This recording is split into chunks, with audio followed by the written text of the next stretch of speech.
Hi friends, welcome to Ignited Minds. Today we are going to do a lesson from your Moments book, Class 9. The name of the lesson is The Adventures of Toto and it is written by Ruskin Bond. ये lesson में टोटो करके एक monkey है, ये उसकी कहानी है। Author के ग्रैंडफादर ने इस मंकी को एक टोंगा ड्राइवर से खरीदा था एंड इस मंकी ने राइटर के घर में क्या क्या किया, क्या क्या शरारतें की, ये हमें यहाँ राइटर ने बताया है। So let's start the lesson. Writer के ग्रैंडफादर ने टोटो को एक टोंगा वाले से 5 रुपए में खरीदा था। ये काफी साल पुरानी बात है, सो उस टाइम में 5 रुपए भी काफी ज्यादा पैसे हुआ करते थे। टोंगा ड्राइवर ने इस मंकी को एक ट्रफ से बांध के रखा था। ग्रैंडफादर को लगा कि ये मंकी यहाँ ऐसे बांध के रखने के लिए फिट नहीं है, सो मैं इसे अपने घर लेकर चलता हूँ एंड घर पर अपने प्राइवेट जू में इसे रख दूंगा। टोटो एक बहुत ही प्रिटी मंकी था। उसकी आंखों में शरारत दिखती थी। वो इतना शरारती था कि जब भी वो अपने पर्ली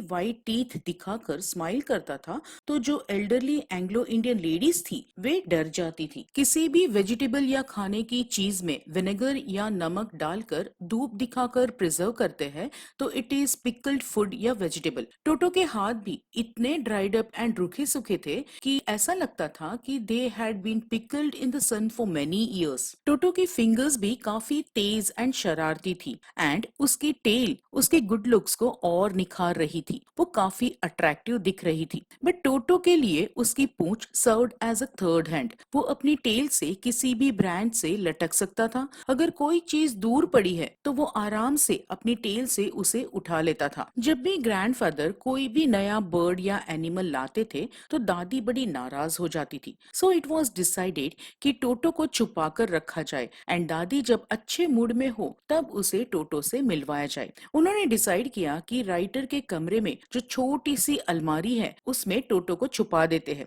सो उन्होंने दीवार में लगी कील के साथ टोटो को मजबूती से बांध दिया। कुछ घंटे बाद दादाजी और मैं यानी राइटर टोटो को उस क्लोजेट में से छुड़वाने के लिए गए तो हमने देखा कि दीवार जो पहले दादाजी की पसंद के डेकोरेटिव पेपर से कवर्ड थी उसकी जगह पर वहां अब सिर्फ ब्रिक एंड प्लास्टर दिखाई दे रहा था, यानी दीवारें अब नेकेड थी, अनकवर्ड थी। दीवार में जिस कील के साथ टोटो को बांधा था वो कील अपने छेद से खींच दी गई थी एंड मेरा स्कूल में पहनने वाला कोट जो वहां टंगा हुआ था वो टोटो ने बुरी तरह से फाड़ दिया था। मैं सोचने लगा कि कमरे की एंड मेरे कोट की ऐसी हालत देखकर दादी क्या कहेगी, बट दादाजी को तो कोई चिंता ही नहीं थी।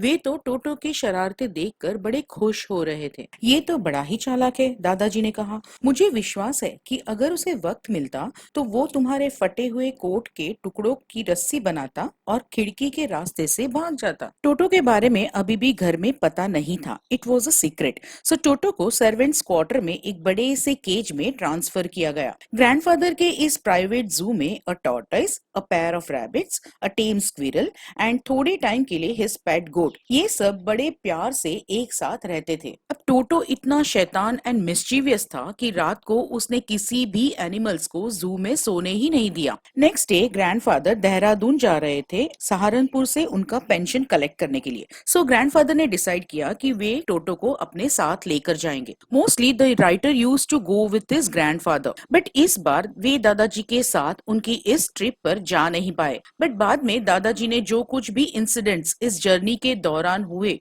वो सब राइटर को डिटेल में बताया। टोटो की इस जर्नी के लिए एक बड़ी सी ब्लैक कैनवस किट बैग तैयार की गई। उस बैग के बॉटम में थोड़ी सी स्ट्रॉ डालकर उसे टोटो का नया घर बना दिया गया। जब थैले को बंद कर दिया गया तो उसे बाहर निकलने का कोई रास्ता ही नहीं था। टोटो बैग के खुलने वाले हिस्से से अपने हाथ बाहर नहीं निकाल सकता था और थैले का कपड़ा इतना मजबूत था कि टोटो उसे काट कर बाहर भी नहीं आ सकता था। टोटो के इस बैग में से बाहर निकलने की कोशिश का यही असर होता था कि या तो बैग जमीन पर गिर जाए या तो कभी कभी हवा में उछलने लगे। अब रेलवे प्लेटफॉर्म पर तो लोगों को पता नहीं था कि इस बैग में क्या है। थोड़ी थोड़ी देर के बाद ये बैग जो उछलती थी उसकी वजह से लोगों की भीड़ में एक तरह की क्यूरियोसिटी दिखाई दे रही थी। सहारनपुर तक तो टोटो बैग में ही रहा, बट जैसे ही गेट से बाहर निकलने के लिए ग्रैंडफादर टिकट चेकर को अपनी टिकट बता रहे थे तभी अचानक इन महाशय ने अपना मुंह उस बैग में से निकालकर उस टिकट चेकर को एक बड़ी सी स्माइल दी। टर्नस्टाइल यानी रेलवे स्टेशन पर बाहर आने जाने के लिए गेट। बेचारा टिकट कलेक्टर अचानक चकित रह गया। He was taken aback, but फिर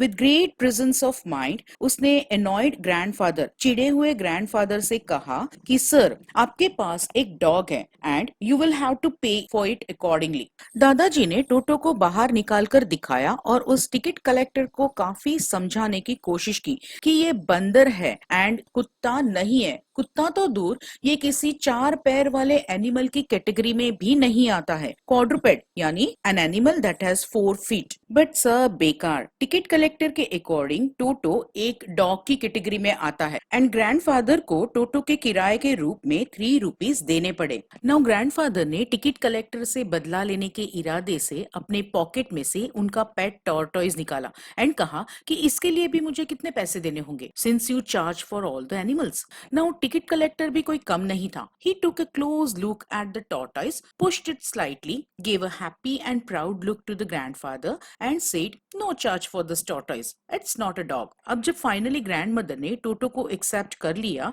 तो he was given a comfortable home in the stable. Stable में हमारी पेट डोंकी नाना रहती थी। So Toto had a companion in the stable. Now टोटो की स्टेबल में एक नई जगह पर पहली रात थी। So ग्रैंडफादर देखने गए कि टोटो आराम से तो है, but grandfather was very surprised क्योंकि नाना बिना किसी रीजन अपनी लगाम को खींचकर अपने सिर को सूखी घास के ढेर से जितना हो सके उतनी दूर रखने की कोशिश कर रही थी। So grandfather hit Nana on her back in order to stop it. इसके साथ ही वो जर्क करके एक झटके के साथ पीछे आई एंड उसके साथ टोटो भी। टोटो ने अपने शार्प लिटिल टीथ को नाना के लंबे कानों में गड़ा दिए थे। इसके बाद टोटो एंड नाना कभी भी दोस्त नहीं बन पाए। ना विंटर सीजन में टोटो को बड़ा मजा आता था। नहाने के लिए उसे गर्म पानी से भरा एक बड़ा सा टब दिया जाता था। वो राइटर को कॉपी करते हुए बड़ी ही चालाकी से पानी का टेम्परेचर अपने हाथों से चेक करता था। फिर धीरे धीरे पानी में एक पैर डालता था, फिर दूसरा एंड फिर पूरे गले तक चला जाता था। आराम से पानी में बैठने के बाद वो साबुन लेकर अपने हाथ पाव पर लगाता था और अच्छे से रगड़ता था। जब पानी ठंडा हो जाता था तो वो निकल आता था और अपने आप को सुखाने के लिए जल्दी से रसोई की आग के पास भाग जाता था। अगर कोई उसकी इस हरकत पर हंसता था तो उसे बड़ा बुरा लगता था और वह नहाने से इनकार कर देता था। The writer recollects an incident when Toto had almost boiled himself. Kitchen में आग के ऊपर एक बड़ी सी केटल चाय का पानी उबालने के लिए रखी हुई थी। टोटो के पास कुछ और काम नहीं था तो उसने सोचा कि चलो केटल का ढक्कन हटाया जाए। जब उसने पाया कि पानी बिल्कुल उसके नहाने के लायक है तो वो केटल में घुस गया। उसने केवल अपना सिर केटल के मुंह के बाहर निकाल के रखा। थोड़ी देर तक तो ये सब अच्छा रहा, पर बाद में पानी उबलने लगा। He thought of coming out of the kettle, but as the temperature outside was cold for him, he stayed in it. अब पानी उबलने लगा था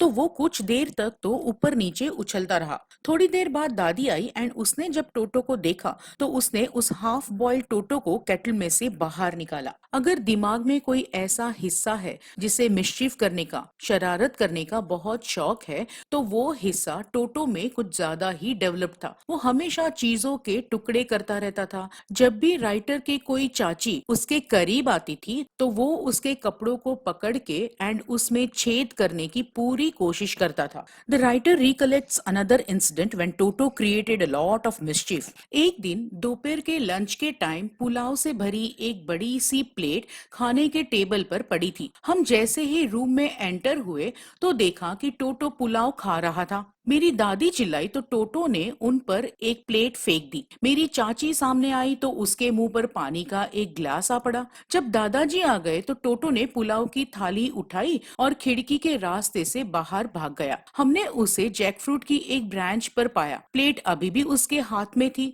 सारी दोपहर वो वहीं रहा और धीरे धीरे चावल खाता रहा। अब ग्रैंडमदर टोटो पर चिल्लाई थी, so he wanted to angry her further and so चावल खाने के बाद उसने उस प्लेट को नीचे फेंक दी एंड जब प्लेट के टुकड़े हो गए तो वो खुशी से चीखने लगा। वी वर श्योर कि टोटो उस किस्म का पेट नहीं था जिसे हम घर पर रख सके। इवन ग्रैंडफादर, जिसे टोटो की शरारतें पसंद थी, he also realised that Toto could not be kept in the house for long. वे लोग अमीर तो नहीं थे, so they could not afford the frequent losses that he gave them. वो कर्टेन्स, कपड़े, वॉलपेपर्स सब कुछ फाड़ देता था, डिशेस तोड़ देता था। सो ग्रैंडफादर ने उस टोंगा वाले को ढूंढा और टोटो को उसके पास वापस बेच दिया, सिर्फ 3 रुपए में। With this, we have come to an end of this lesson. For more videos, like, share and subscribe my channel, Ignited Minds.